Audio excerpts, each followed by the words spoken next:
Hello and welcome back to the Tim Weichselbaum Show. This is episode 66 of the program. We made it to 66. Maybe someday we'll make it to 666, and then we could do a devil-themed show because that is one of the unique characteristics of that digital. Anyway, welcome back. This has been a interesting, boring week for me, but also it's not boring unless you look at it that way. I'm slurring my words because I am pretending to be drunk. I don't drink anymore. In fact, I kind of wish I did because that was fun, man. It's fun to be drunk. The thing that's fun about alcohol is that it puts you in the moment. It makes you just like, yeah, it shuts down the part of your brain that makes you want to be an adult. And I think I've talked about that on a previous episode. Being drunk is fun. It makes you want to just live life in the now. And I don't really do that anymore. I haven't had a sip of alcohol in over a year, in 500 days, actually. I hit my 502 days sober, I think, today, and that's a lot of days. That's a big number of days, and I'm not, so that's the sober update. But I'm not completely sober. I still take psychedelia. I stuff a bunch of psychedelia down my throat to put me in the moment, to up my serotonin. It arouses my serotonin receptors, and we're getting scientific because I like to know what's going on in there, man. Nobody knows what's going on in there. They just know that it has something to do with the serotonin receptors. And it probably, I don't know, when you're on the psychedelia, it makes you want to, feel love, man. It gives you this reminder that love is the most important thing, man. That's why hippies are all about that. That's why hippies are like, man, you gotta love yourself, man. And then you get away and you go, no, man, I'm not into that, man. I'm not into that whole love thing, man. Can you kind of get back to real life, man, where businesses are real, man? Like, sometimes you gotta go to the DMV and, it's not about love at that place. You can't just walk in there and be like, hey, man, I love you, man. Can I get my license now? Probably not. Probably not, by the way you're talking. Have you had anything to drink today, sir? Because we don't talk like that here at the DMV. Okay, you passed the test, unfortunately, so we're going to see you on the road there, crazy guy. So yeah, hippies are weird, and they tend to not care about hygiene that much. They just, hey, man, what's the big deal, man? So what, I didn't take a shower, man. At least I love myself. I love myself, man, and you should love yourself too, and maybe you won't have to take as many showers as me. Once you figure out that love is all that there is, man. All you need is love, man. It's a good song, man. Dude, that's a good song. I was thinking about that song last night or something. I was drifting. I was like, man, the Beatles, man, they hold up, man. The Beatles were love, man. The Beatles were everything, man. You can't really be better than that, man. There's no better band than that band, man. In the 60s, man. They filled up that decade with so much great content, man. But the song "All You Need Is Love," that was done live. John Lennon was just singing that thing live, like everybody talk about something. No, that's a different song. That's Give Peace a Chance. Never mind. That was also done live, though, in bed. He did that in bed, and he still sang that song. And people were singing, oh, wait, I say, give me a chance. I don't have to sing the whole song. It's embarrassing to sing on this thing. But I am a singer. I got paid $10 to sing a song less than a month ago, so that means I could call myself a singer. But anyway, but All You Need Is Love. It's a great song, man. It's like, yeah. So anyway, the Beatles, love, whatever, man. It's hard to get into that vibe of you gotta love yourself before you can love anybody else. There's something I figured out a couple of weeks ago. I don't know. I think I figured it out just last episode or sometime in between when I was taking psychedelia. I guess we're still kind of talking about psychedelia. That's what I've been doing. I've been allowing myself to ingest enough, just enough to get into the right place, the right headspace, man, because I did them like a week ago. I do them so often. I can't keep track of like when this was, but it was like less than a week ago, or exactly, it was just over a week ago. And I was taking a shower because I'm not that much of a hippie. You know, I still take showers even though I'm partaking in what they partake in, and I have the mindset of a hippie or a dude in a, you know, not that much of a hippie, not like a dude in a head shop that works and that just sells hippie stuff, like whatever. I was in the shower and I was like, man, you got a lot to be excited for. You got a lot to look forward to. And even I was like, no, like I know that I wasn't gonna think that later on.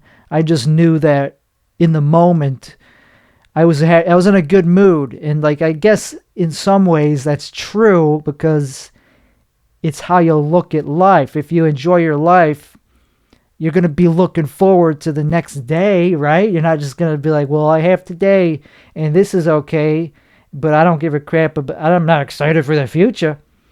I'm trying to be excited for the future. I'm trying also to not do the accent, the infective, addictive Timmy Gusta accent that I've been cultivating, and it's obnoxious. And anyway, it's a character that I created, and he does an accent. I did it for 4 hours.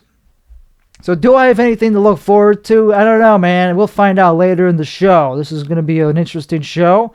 Psychedelia puts you in the moment because it's scary. It raises your heart rate, and it could cause panic.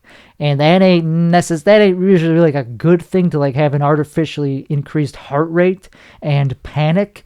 It's usually not why you take them, but they do that. There's a side effect, and it makes you go like, okay, I'm going to be feeling this way. I can't get out of this, so I might as well kind of absorb what it's trying to tell me, or at least try to not freak out. And yeah, no, it's generally a positive experience unless I take a certain amount. If I take a certain amount, then I start having these dark thoughts that are pretty brutal, and they're dark. But sometimes dark thoughts are there, and they're not to be, they're not necessarily they're not untrue.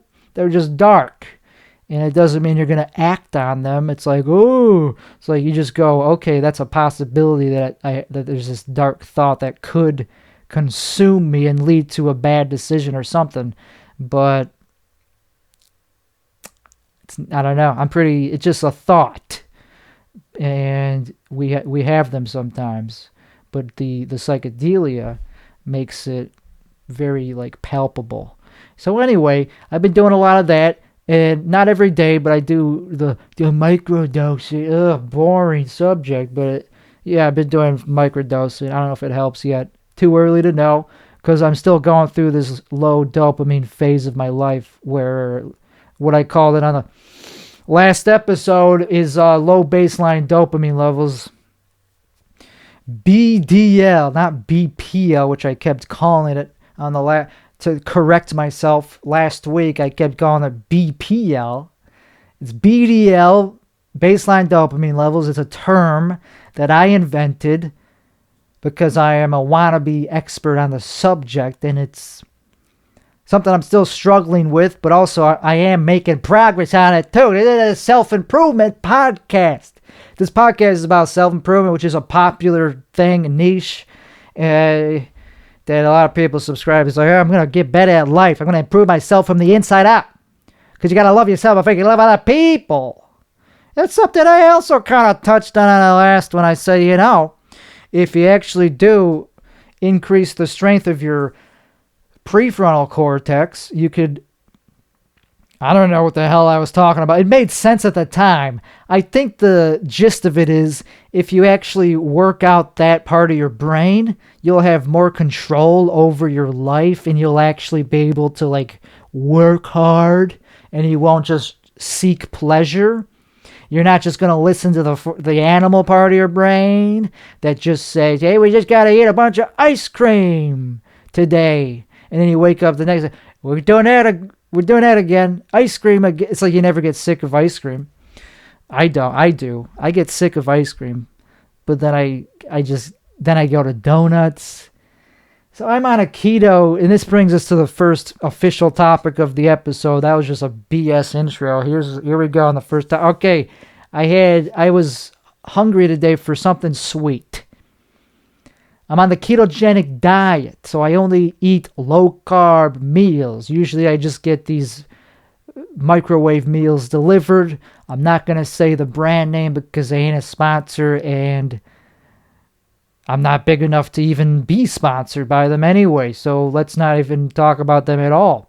No, it's a good service. It's not cheap. It's fairly, I don't know, it's decently, I don't know, everything's expensive if you're not making money. If this is your job, if you're a podcaster and you ain't making no money from it, everything's kind of starts to feel expensive after a while. But so that's what I eat mostly, is just this savory microwave meals that take 2 minutes to heat up because it's microwavable. I don't know if I already said that. That's kind of usually what it means when something's microwavable, is that it takes about 2 minutes to prepare. And I'm not ashamed of that part of it. I'm kind of ashamed, actually, now that it is kind of shameful to be eating only microwavable meals as an adult. I do feel the shame of that. But I am not embarrassed. I'm ashamed of it, but not enough to not talk about it. Like, I'm not going to hide the fact that it happened. Also, embarrassment, I don't really hide everything that I'm embarrassed of either on this podcast. So anyway, because it's a self-improvement podcast, we're trying to self-improve. So that means showing my dirty laundry. This is not dirty. This is not as dirty as some people would allow it to get. Anyway, so I had a sweet tooth. After eating these savory meals, I was just sort of in the mood to indulge. It was Saturday, and I was like, you know what? I can't help myself. The animal part of my brain is telling me to order something a little bit more sweet, something for dessert. So I got, I didn't have ice cream in the home. It's a ice cream free home at the moment, not by choice, just because I ran out. It's not, it's not a rule. It's not like we don't allow it. No, I ran out of ice cream, and I didn't really feel like buying more of the same exact ice cream that I've been eating for months on end. So I decided to indulge in a place that sells only ketogenic foods, and it's a restaurant. So they sell items, or what do you call it? Entrees and donuts that are $4 a pop. Some of them they're like $5 a pop for a donut. This is 2023. Inflation is pretty bad, but $5 for a donut? I don't get.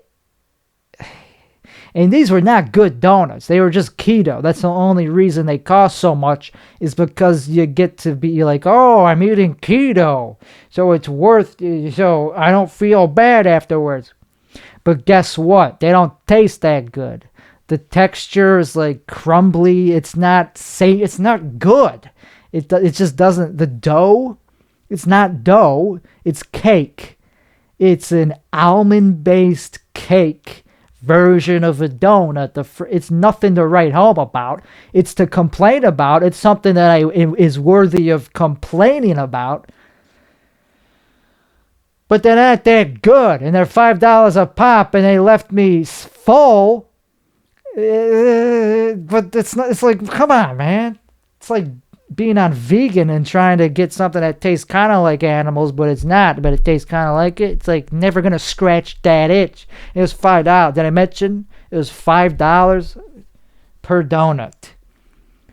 So I felt guilty for spending that kind of money on just a box of donuts, but I don't regret it. It's just that the part of my brain was not satisfied. The animal part of my brain was not satisfied. My prefrontal cortex was definitely not satisfied. And I don't even know what it feels like to be satisfied in that way, because I've never been that satisfied as often as I am with the animal part of the animal part of my brain. I know when it's satisfied, and it's a low quality satisfaction. It's just like, okay, I'm tired, or oh, okay, I'm horny. I've finished on this. I'm done with this urge. I satisfied this craving, and it's a, hunger, whatever, reproducing those basic needs with the prefrontal cortex. For that to be satisfied, I got to be doing something creative. Like I got to be producing art. So if I sit down and produce a bunch of videos, like if I sit down and say a bunch and like make a bunch of TikToks, which I did last week, it made me feel that satisfaction of like, okay, I got something done. I could actually go to sleep and be like in a nice, gentle, not gentle, like when I fall asleep, there's this very distinct quality of my sleep that improves after I put out something creative or after I exert myself in a way that feels creatively rewarding. It just makes me sleep like a baby. Like I feel tired, but not like not in a bad way. Not like, oh shit, I'm like not in this like foggy kind of way where it's just like I'm exhausted. No, it made me feel like I'm done. I've done enough today. Now I could go to sleep like a little baby. So for that to happen, I gotta be producing. I gotta be doing something creative. I'm sorry, that's just what it takes. I mean, maybe there's other ways to get it. Like maybe I could get it from some social satisfaction, but usually that just stimulates me. Usually if I have a good time at a party or something like that, that just stimulates me and then makes me want to be creative. And then maybe if I'm creative, I don't know. So that's just something that I just learned about myself in the past few years or 5 years. I don't know, man. It's very distinct. It's easy to know when it's happening. And I don't get it from food. Food just knocks me out. I don't want to just be knocked out. I want to feel redeemed at the end of the day. Not like winded. Not like, okay, it's time to end this day, because it's like this. I have this unsatiated hunger. And I've been working on that. So here's the good part. After that long explanation, I'm starting to learn how to do hard work that normally I would rely on cannabis to get my work state moving along, to get into a task, to press the start button on a task, just to sit down and edit a little clip from a podcast takes so much exertion, takes so much fortitude without a performance-enhancing substance such as cannabis. I've been off cannabis for 60 days, more than that. I'm going on 70 days. And I ain't got no plans on going back to it. My sleep quality is horrendous. But I've been productive in the early part of the day. I pop out of bed reluctantly because, it's not like, because I still have this fog, this brain fog, and just this everything fog. Forget about brain fog. That's the fancy term that everybody loves to use. That's like the hipster term. Nah, I have everything fog. I get out of bed and my limbs are heavy, like my joints are creaky. My pelvis doesn't even have joints, and it's like annoyed too. My pelvis is like, come on, can we not move around today? It's like you're just one thing. You don't even move. You don't even bend. My elbows bend. What's my pelvis complaining about? Pelvis, I guess it holds up the leg. It's like it bears the weight of something. It bears weight, but it doesn't bend, is the point I'm making. It has no joints, unless you're talented. Unless you're a talented gymnast. Then you could bend in the pelvis region. But anyway, I get out of bed. I got this fog, but I take my meds and Adderall, and that is effective. It gets me vertical as opposed to horizontal. By default, if I was unmedicated in this dark period of my life, I would just be in bed all day consuming. I would get out of bed to eat. That's it. That's the only thing that would motivate me to be vertical for a little while. But even just sitting at this desk here where I edit video, that takes work. That takes a lot of effort just to sit upright. So I gotta be on the medication for that. And I was able to get a lot of work done this past week in terms of editing content, and still got a long ways to go. But what I figured out is I just have to force myself to get started.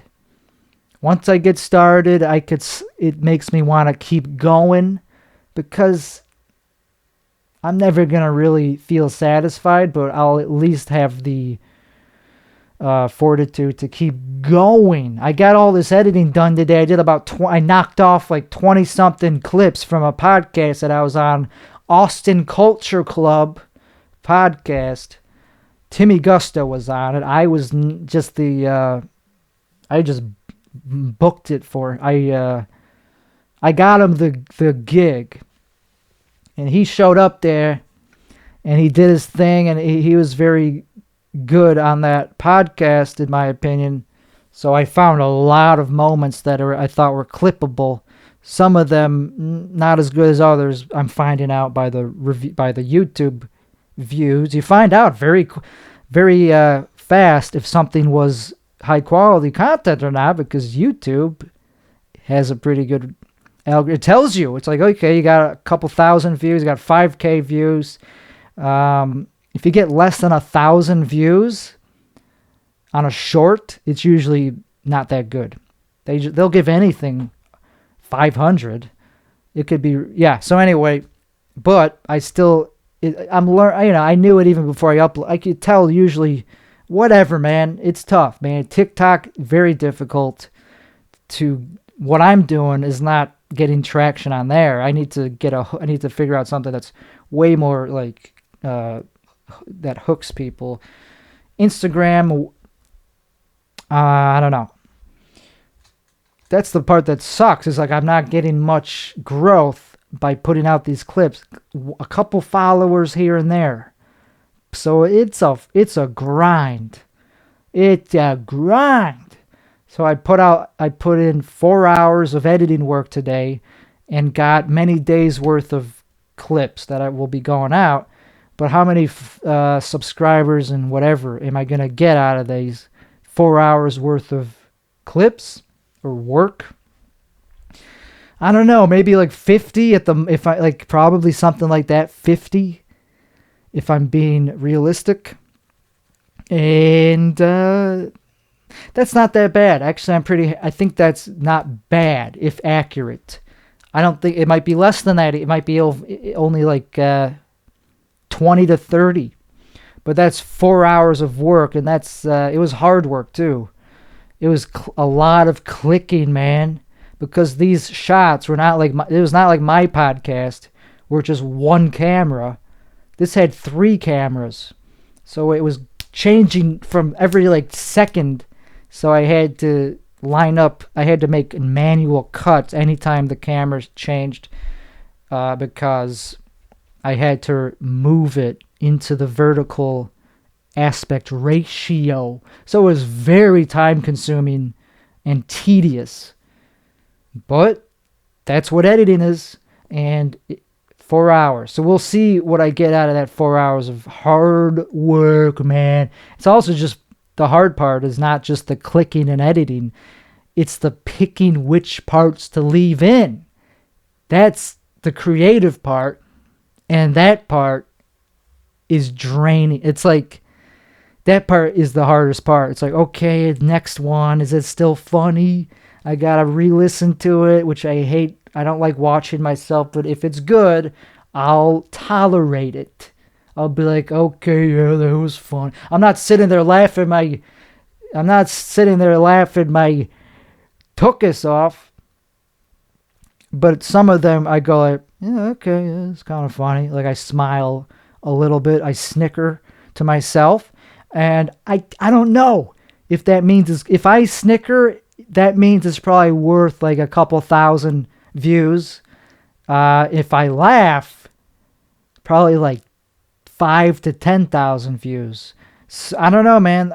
So I'm pretty hard on myself, but also out of those 1,000 people that see it, only like one or two of them will like it enough to press the like button, and then an even smaller amount will subscribe.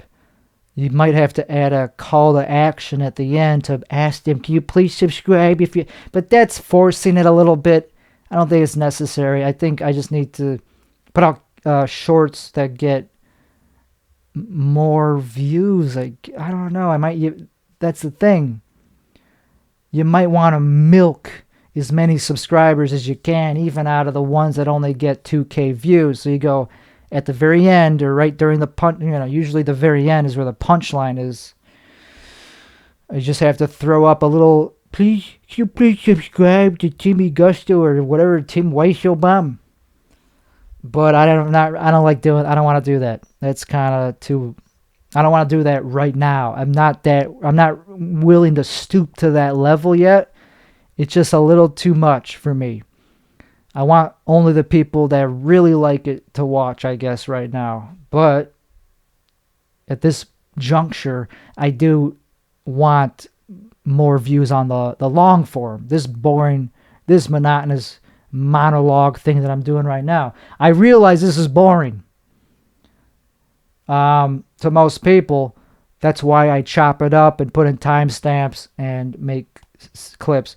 But I'll have guests on. This is just another solo episode because it takes effort to go to find it, to figure out, okay, is this person good enough to be a guest, and do I have the courage to ask them to be first of all, they gotta be somebody that I want on and also willing to come here. So, but that said, I'm gonna have guests. I'm gonna try to get somebody that's not just a dude on. We're gonna get some different colored not colored, Jesus Christ. What I meant to say was different colored genders, and that was not the right way to phrase that. I was trying to be creative with the phrasing. It's like, but I like it actually. We're gonna get some different colors in terms of gender. Because there's many genders. I'm just the blue. I'm blue for boy. We're going to have pink for girl, red for fierce girl. Whatever. That was dumb. Red would be just older, more mature woman. Dark blue would be like an old man. I don't know. Black would be like what would black be in terms of gender? It's a good question. We're going to answer that on the next episode. I don't think gender is a good comparison or a good thing to compare. Jesus Christ. Because how many gender, what would the black gender be? Anyway, that was a dumb topic. That's why I don't know, man. I'm being very I'm trying to not be offensive for some reason. I'm trying to not be the same way all the time. I'm trying to not just be okay, I don't believe I'm one of these guys. I'm an edgelord. I like to say shocking things and curse all the time. It's I'm kind of getting bored of that. I'm kind of tired of that because what I kind of want to be is somebody that could play any club, any comedy club, if I were to pursue stand-up in a professional way, which I still kind of am wanting to do. It's not like I gave up on that completely. I just, I'm starting to realize how much work it's going to take. And so, we talked a little bit about work and how much effort I'm putting into podcasting. This 4 hours that I put into this podcast, I'm talking Austin Culture Club, that's not even my podcast. And I'm putting in all this work. So that's just what I'm willing to put in terms of time into my creative endeavor. So why can't I do that with stand-up? That's hard. That is very hard. I recorded some stand-up sets this past week that were pretty good, and I can't watch them. I can't bring myself to watch them. I forced myself to get a 7-second clip out, and it didn't do anything so it didn't work on TikTok. So I think you got to go longer. I think the algo on TikTok is more favorable towards longer videos these days. They used to be different. It used to be much easier. It's becoming, you got to be crazy. Like, and that's another topic, is for me to actually get attention, like real attention or popular on social media. In particular, TikTok, if I really want to at this age in my life, like, like somebody on there, in my opinion, what it would take is doing something that takes a lot of balls, like singing to people on the phone, or that's just an idea that I had, is like singing to telemarketers, just singing like a karaoke song with the backing track, so they would hear the backing track into their phone, and me singing to them. That could be funny, but the problem is there's no telemarketers anymore. Anytime I get a spam phone call, it's usually just a robot, I think, but I don't pick them up, so I don't know. So I got to figure out a way to get telemarketers that are actually not just people doing a normal job. I'm not going to bother people, but this would be in the prank phone call niche, which I think is a perfectly legitimate niche for Timmy Gusto to get his name. I don't know, but that's just one little thing. And I was thinking, I kind of want to be popular for something that I really like. I don't want to just be popular for doing something obnoxious or ridiculous or one-noted. But then again, that's not the worst thing in the world to what I just said, the karaoke into a stranger's phone. I think that is what I would want to do, because it would allow me to do more karaoke. I would be able to go live and just do my own little karaoke concerts, which is one of the things I like doing. So that's, I don't know, man. That would take balls, though, to actually sing. Yeah, I don't see myself. It just came into my head as I was drifting to sleep. I was taking a nap. And that's when you get your most creative ideas, man. When you're on the verge of wake and sleep. That's when you go, oh, man, that would be good. Because I'm starting to get, like, more serious.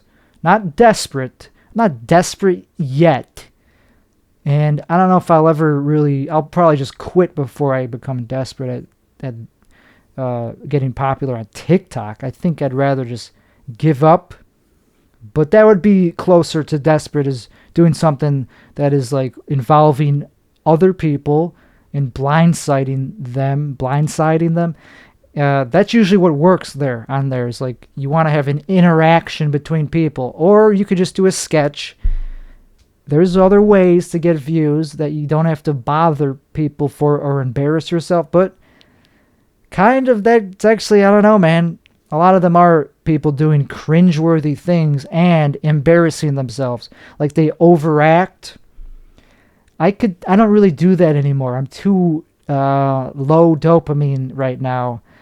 My BDLs are too low for me to be like, whoa, this world is going to shit. It would just seem too forced to just like to like freak out about something.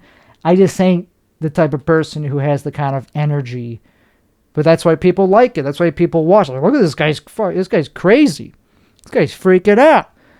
Yeah, I don't really have anything to freak out about. I just can't move my muscles, like my whatever, my fast twitch muscle, whatever you call it.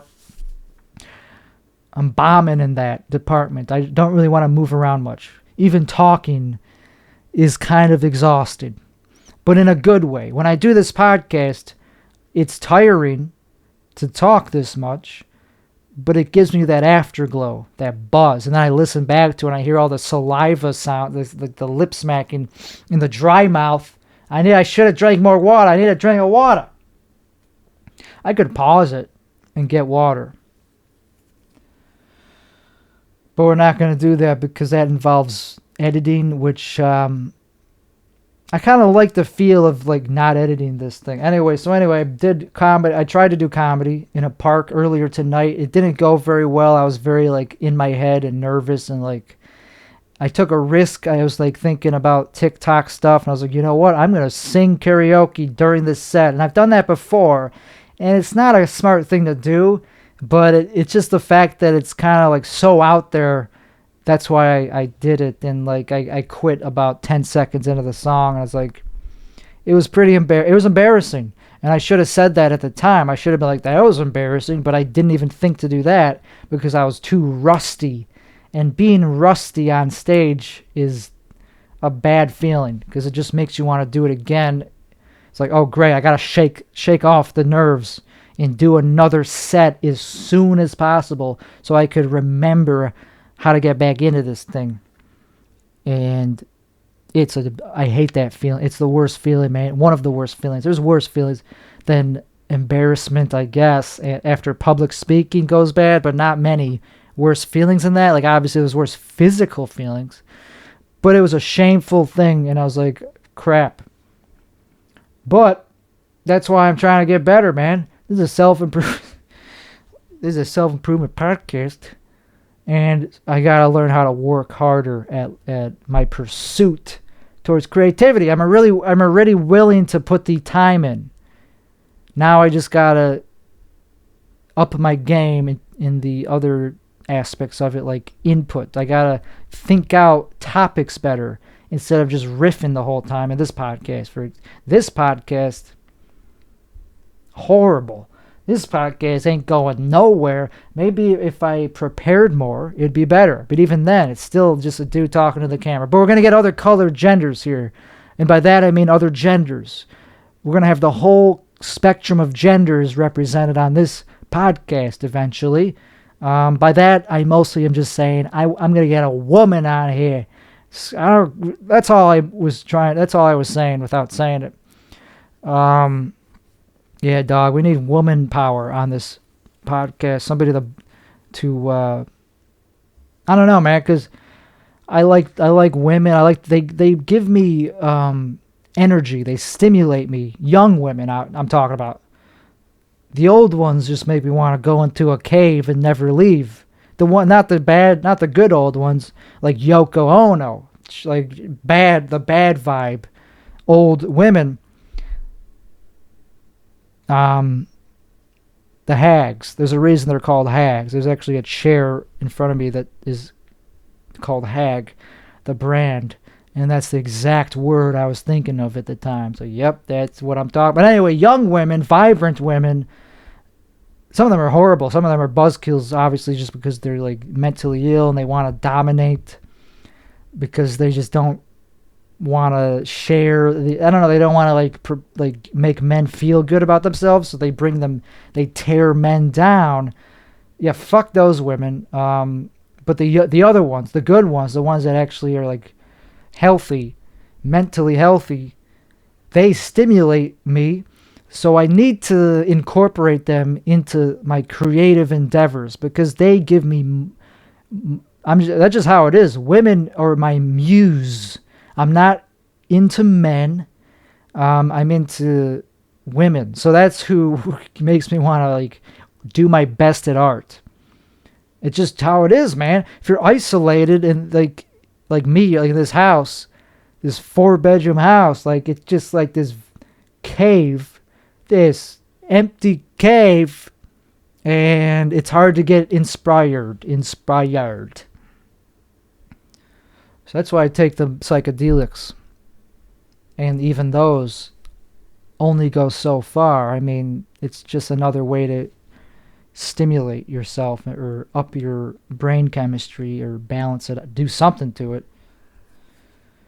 But anyway, this has been a boring episode, a very boring episode. At least what I was saying earlier about how I could try to do something desperate to get popular on TikTok, or I could maintain my pride and be fine not being popular. Like, at least I know why I'm not, I'm starting to learn why I'm not getting popular. So at least I have that. I don't have to feel bad I don't feel like I'm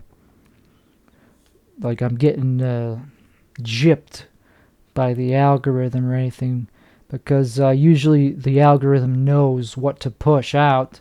It's something that there's an audience for. So if you're not making something that there's an audience for, and one of the topics that came up on the recent episodes, besides the ones that I even talk about, like self-improvement, ADHD and all that, is that narcissism. That was a big topic. That's a big topic.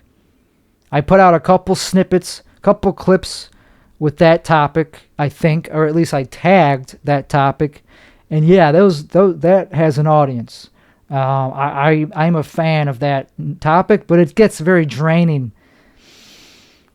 Like hearing it, like the more you learn about it, you feel like, holy crap, I can't believe I'm such a victim of this. Because I am. I've been a victim of other people's narcissism. I'm perfect. I'm a full, innocent being. I'm an angel when it comes to that. I'm not saying of course I'm not, yeah. Compared to people that actually have, like, clinical narcissism, I'm an angel. I have, like, empathy. That's the thing that they don't have. And that's what makes them vampires. You could tell them something that they don't want to hear, and they will act, they'll like completely leave you hanging in the cold. They could completely say, like, abuse you. Literally. That's what they do. That's why it's a clinical thing. It's because they're assholes. It's a clinical form of being a huge jerk.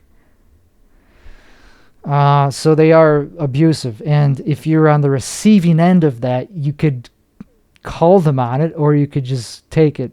And sometimes I just take it because I just go, oh, okay, he is this way. Like, there's ways of getting around, there's ways of letting it go. But then after a while of the abuse, it's like, okay, do I really want to just let this person be in my life? No, I'm going to call them on it after a certain point. Not everybody, like, some people, I haven't done this. I don't do this with all of them. But when I start to get the sense that somebody is a narcissist, as soon as possible, I ditch them. I stop communicating with them. But like I don't completely block them. I just stop communicating with them, and I just pretend they don't exist. Unfortunately, they do still exist.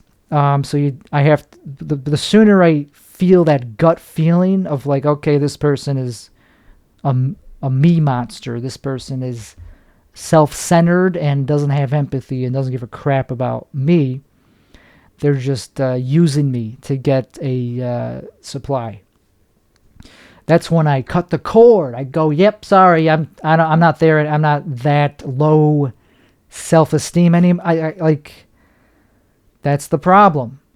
The victims of narcissism tend to have low self-esteem and high empathy, so they are perfect prey for people that need a narcissistic supply, because people, like I just said, like me, will put the narcissist before themselves. They'll be like, okay, I understand that you have this problem, so I'm not going to interject my problems. You might do that, but you'll figure out pretty quick that they just completely ignore it. They just stonewall you.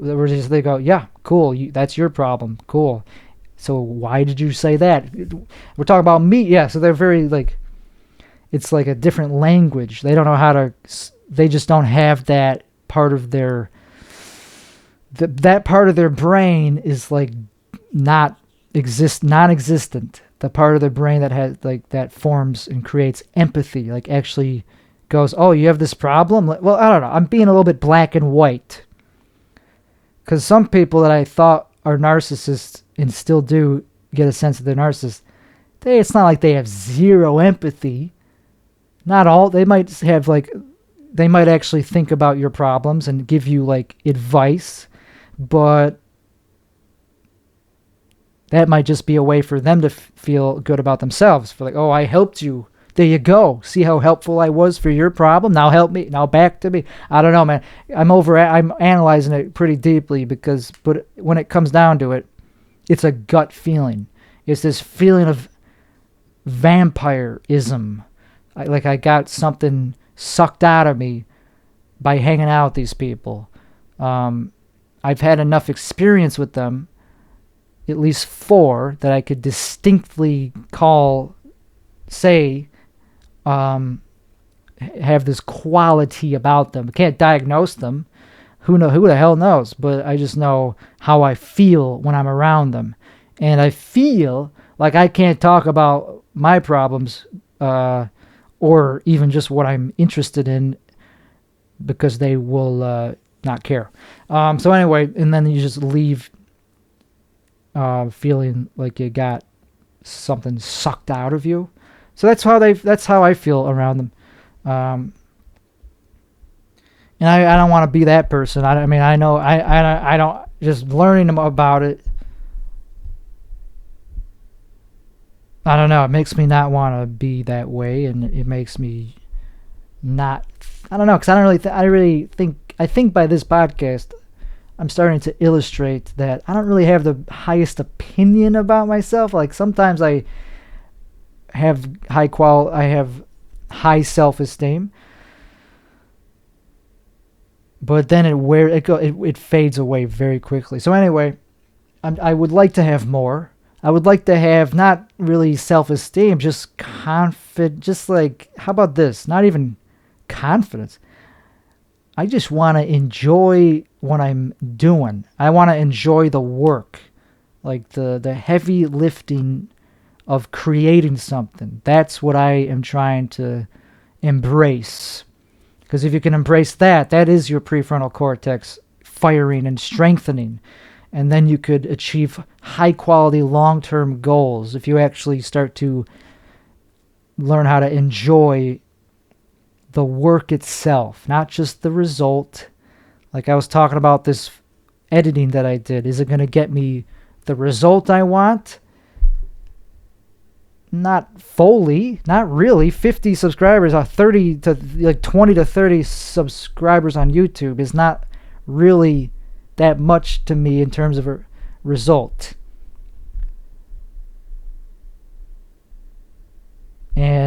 But the work itself, it's also kind of, it didn't really give me that buzz. I didn't really get a high from doing that editing,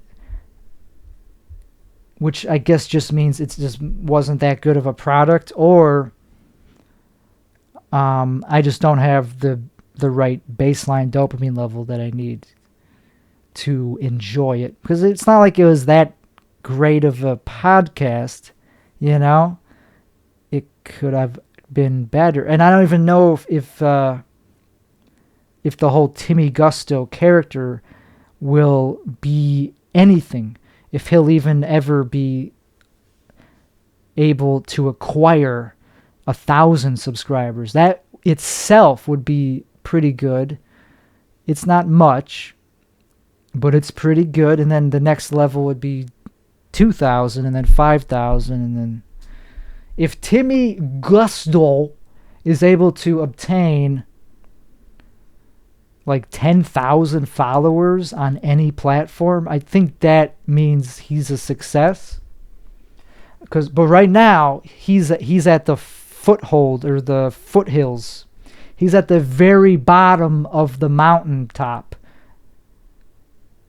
I don't know why I said top. He's at the bottom of the mountain. Forget about the top.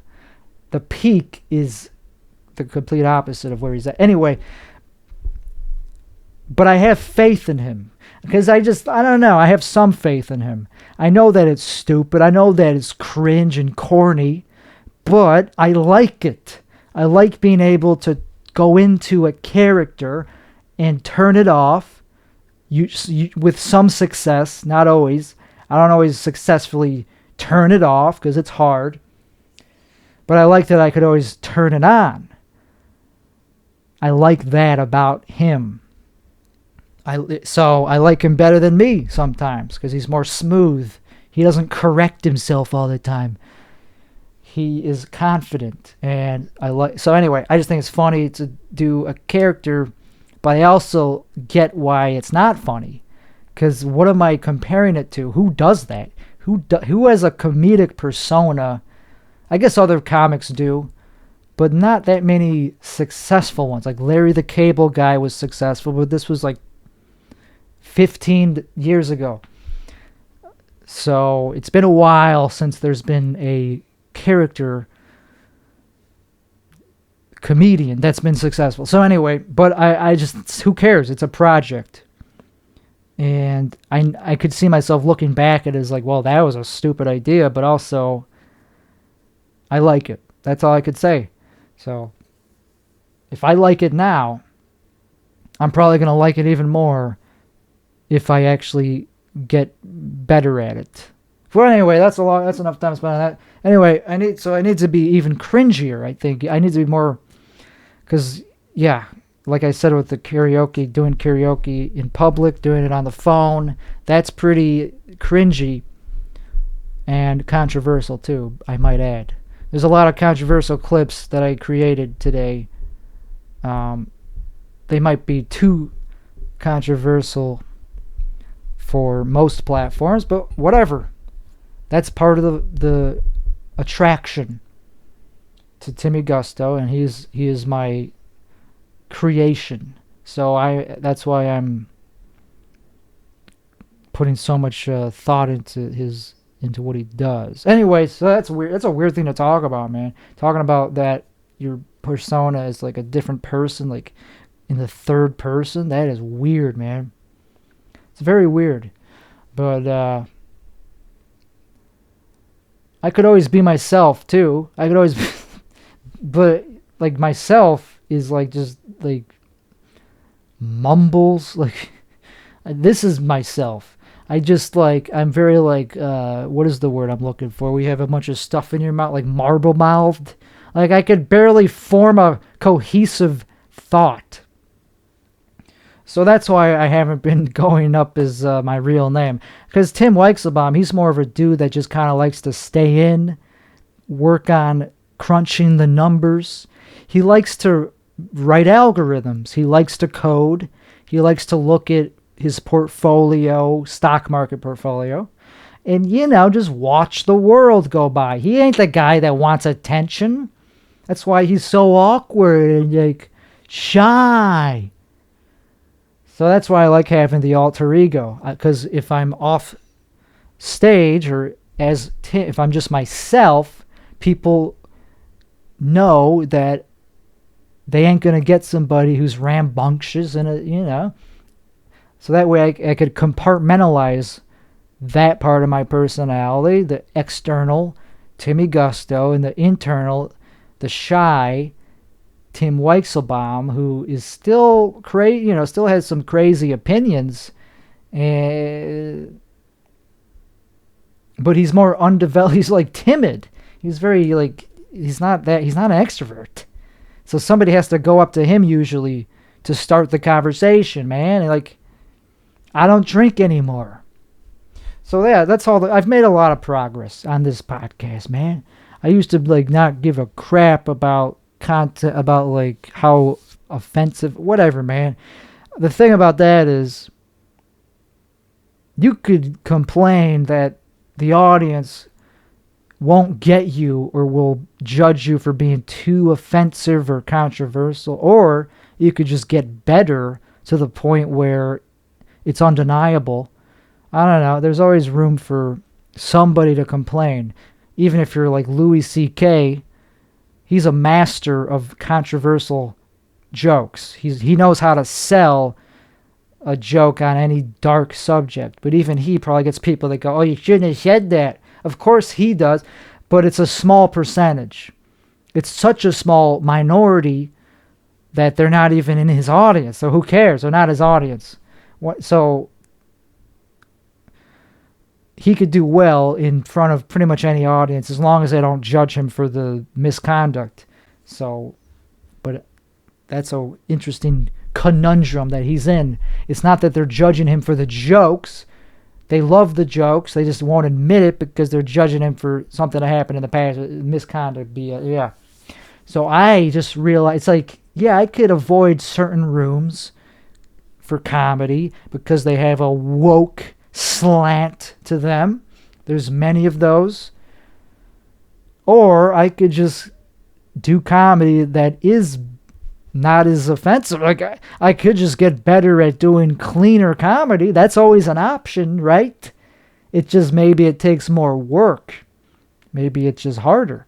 Maybe that's why I don't want to do it. Because nobody wants to be called lazy, man. When it comes to art, you don't want to be called, that is a very offensive, like, that hurts to be called lazy. So I'd rather, I still like edgy jokes, but I don't know. I want to be good enough for any room. I want to be able to just be like, yeah, whatever. I'll just do these jokes. I don't gotta scare people off with what I really think. And even if I do have a dark thought or a controversial opinion, there's a way to dress it up in a way that is funny. For even woke audiences, it just takes skill. And once you have that, it is super gratifying, and you will go to sleep like a baby. So, I don't know, man. It's just part of getting older, man. It's just part of growing up and self-improvement, man. There's a lot of lazy comedians who just complain. It's like, oh, why didn't I get in this? Yeah. Well, it doesn't help that you're not good at it, first of all. It also doesn't help that you complain and you have a higher opinion. You have an unrealistic opinion of yourself. That's all the same thing instead of different. Like, if you think you're better than you is, yeah. I'm not one of those comedians. That's why I barely do it, because I just hate I don't like what I'm doing. I get bored. The novelty wears off very quick with my jokes. I like to be in the moment. Timmy Gusto, when he's on and he has a warm crowd and or audience and people, like even on the podcast that he did, the reason there were so many clippable moments is because the dudes on the podcast understood that he was doing his thing. They embraced his persona.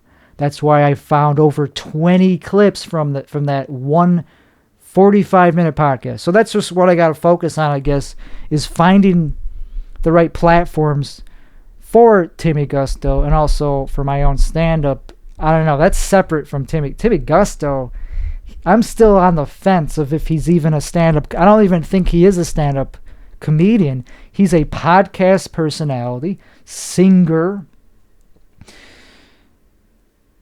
and that's pretty much it, man. You could do a lot with those two things. You could be a talk show host. You could be on a panel for some show or just on literally any podcast that talks about anything, even serious subjects. Who cares?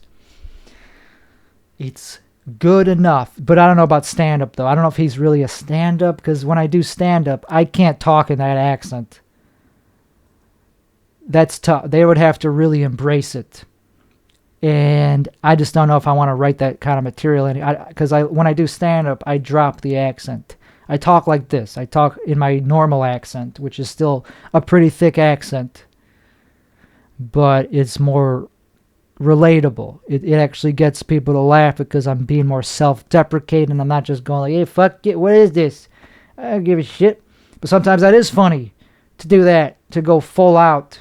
Whatever. I'm still thinking about it. I'm still thinking. I'm jealous of comedians that only have one identity.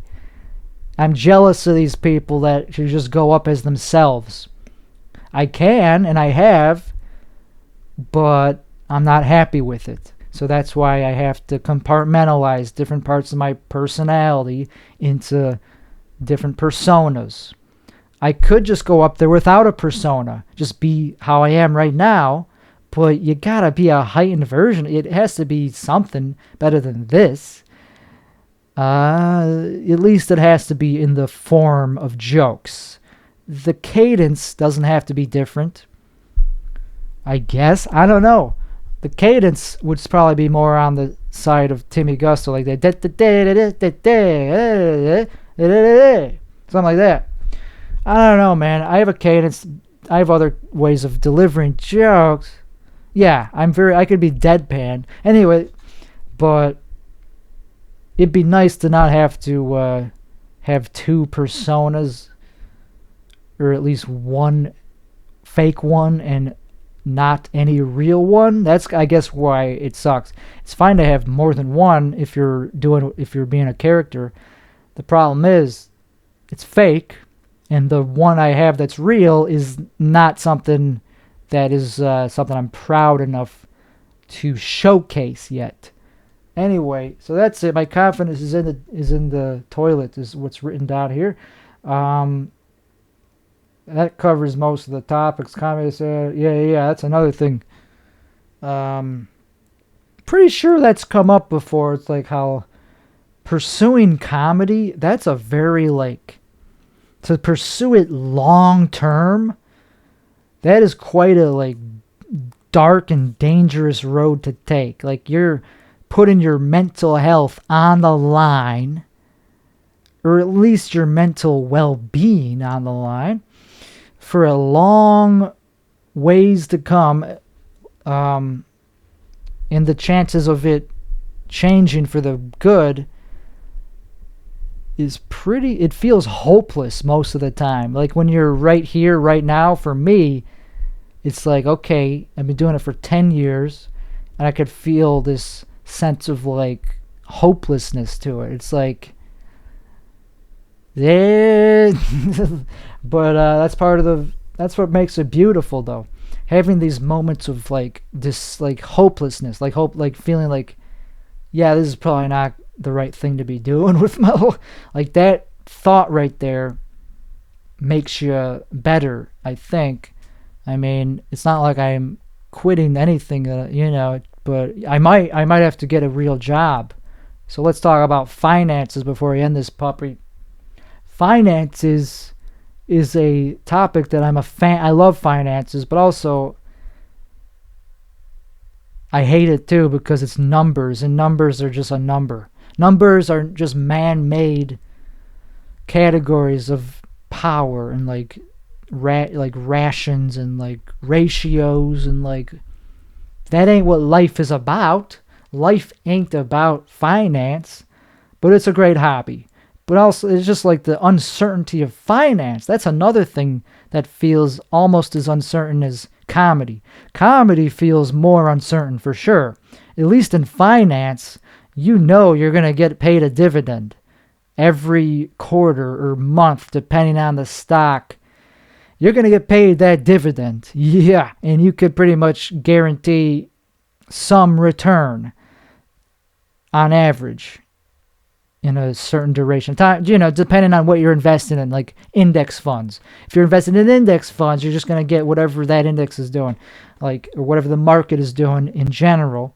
If you're buying the entire stock market, then it's in the hands of the market completely with no speculation on your part. You're just buying the entire stock market. That is a smart thing to do once you are done taking risks in individual companies or sectors of the market. You just go, you know what? I have enough money. I don't really want to try to beat the market. Just give me the market. Give me whatever it's. If it goes up, I make money. If it goes down, I lose money. It'll all come back eventually. It'll all go up in the long term, usually. And you're getting paid dividends, usually, to increase your principal number of shares. So if it goes down, you still get the dividends, whatever. So that's just a nice snowball effect that happens. You don't have to. It becomes easier to maintain wealth as you have a bigger snowball because it's rolling downhill and picking up all these dividends. Anyway, I don't have enough money to retire yet, is what I'm trying to say. So there's a lot of uncertainty, and I'm just wondering on a broad speculatory. It's like what will happen with this stock market in the next 1 to 5 years, because it's still pretty up there. If you look back at 2020, it's like before that, it was way cheap. Everything was cheaper. The entire stock market has like doubled in price.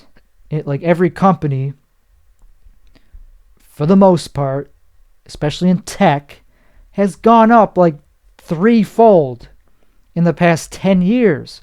So it's like everything is still pretty up there. So we could still see a huge correction or recession. And I'm waiting. I'm checking it every day, but like I don't want to get too consumed in the daily reports and like the annual, like just reading all these quarterly reports and like, oh, did they make their, like, did they hit or miss their profit, whatever you call it, like all these boring, like, to me, to some people it's very fascinating, the people that are into individual companies. I'm just talking about the entire market. What will it do? Same with crypto. I'm anxious for crypto to do something interesting. It's been a while. It's been over a year, like almost 2 years since the crypto market has been surging. And anyway, I'm not financially secure as much as I could be. I guess that's why I'm talking more about finance, because I ain't making money from entertainment. I'm spending money on studio stuff. I got these new bass straps, these beautiful bass straps behind me. But this studio ain't generating any income, and I gotta make that happen. Otherwise,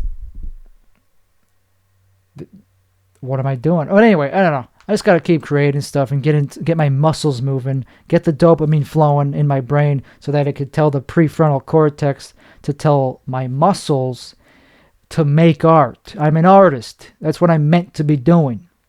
That's what I'm here for, is to make art. So that's what I'm going to keep doing. This podcast, not art. It was just a very, very monotonous, tedious, neurotic diatribe towards one's own psyche.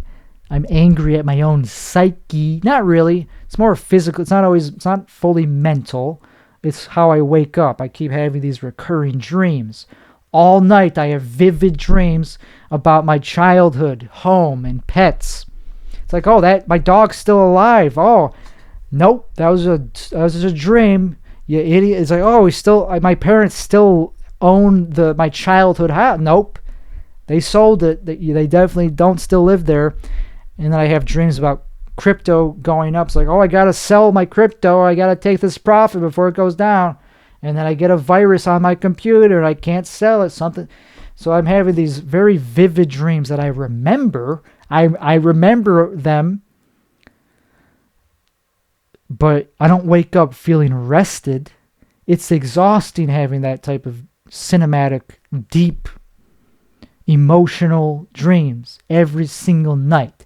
So that's what I'm working on. I'm exercising more.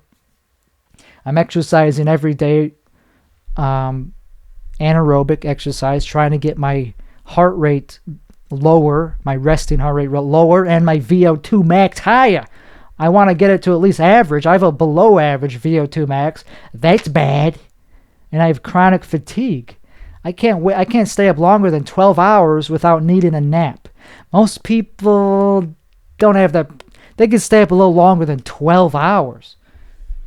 And that's chronic. It's been that way for my whole adult life. And I don't know what's going to fix that. We'll see if exercise fixes that. I know it's not like chronic fatigue syndrome. It's not that, because I get tired after exercise. But it's something, man. It's something. And that's the next thing we got to figure out. Is it a thyroid problem? Is it fibromyalgia? Is it something that's curable, or is it just something that's always going to be there? Is it a side effect of these seizure meds that I've been on? I don't think so. I don't think it's that. I don't think so, baby. And And it's not sleep apnea. We already figured that out. We already are treating that most nights, not all nights. Some nights it's like, I can't put that thing on. It's too uncomfortable to put that thing on. I sometimes only use it for half the night or not any of the night. So maybe I just got to use that more. And that's another expense. It's like, hey, you got to replace the mask already. Hey, I got to spend another $100 on a new mask. Like, no, I'll keep using it. I'm going to keep using it until it's like has holes in it. I ain't got his kind of money to spend. I'm an artist.